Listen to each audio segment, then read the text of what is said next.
مساءكم سعيد.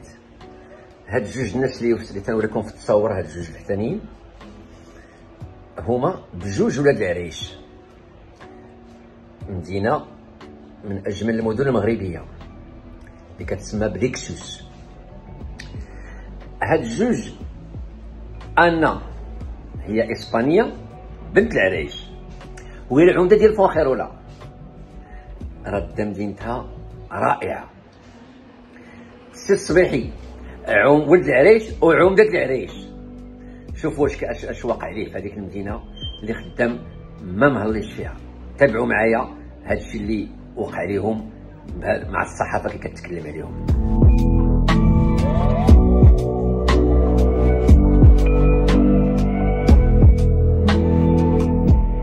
اذا علاش هاد السي الصبيحي ما ياخذ بيد بنت العريش اللي هي العمده فونخيرولا وتعاونوا يصوب مدينته؟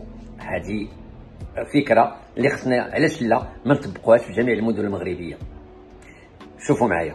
من سكان مدينة العرائش خرجوا في احتجاجات للتعبير عن رفضهم لما وصفوه بتشويه معالم الشرفة الأطلسية، وذلك بعد انتهاء أشغال إعادة تهيئتها. وبحسب المتظاهرين فإن الإصلاحات قد أدت إلى طمس هوية المكان التاريخية وخالفت التصاميم التي كانت الساكنة تتطلع إليها بعد سنوات من المطالب المتكررة بإصلاح هذه المعلمة التي تشكل جزءا من ذاكرة المدينة. وتطالب الفعاليات الجمعوية والحقوقية إلى جانب الساكنة بإعادة النظر في المشروع برمته وإعادة تهيئة الشرفة الأطلسية، كما يشددون على ضرورة اعتماد مقاربة تشاركية فعلية في أي مشاريع مستقبلية تتعلق بالفضاءات العمومية.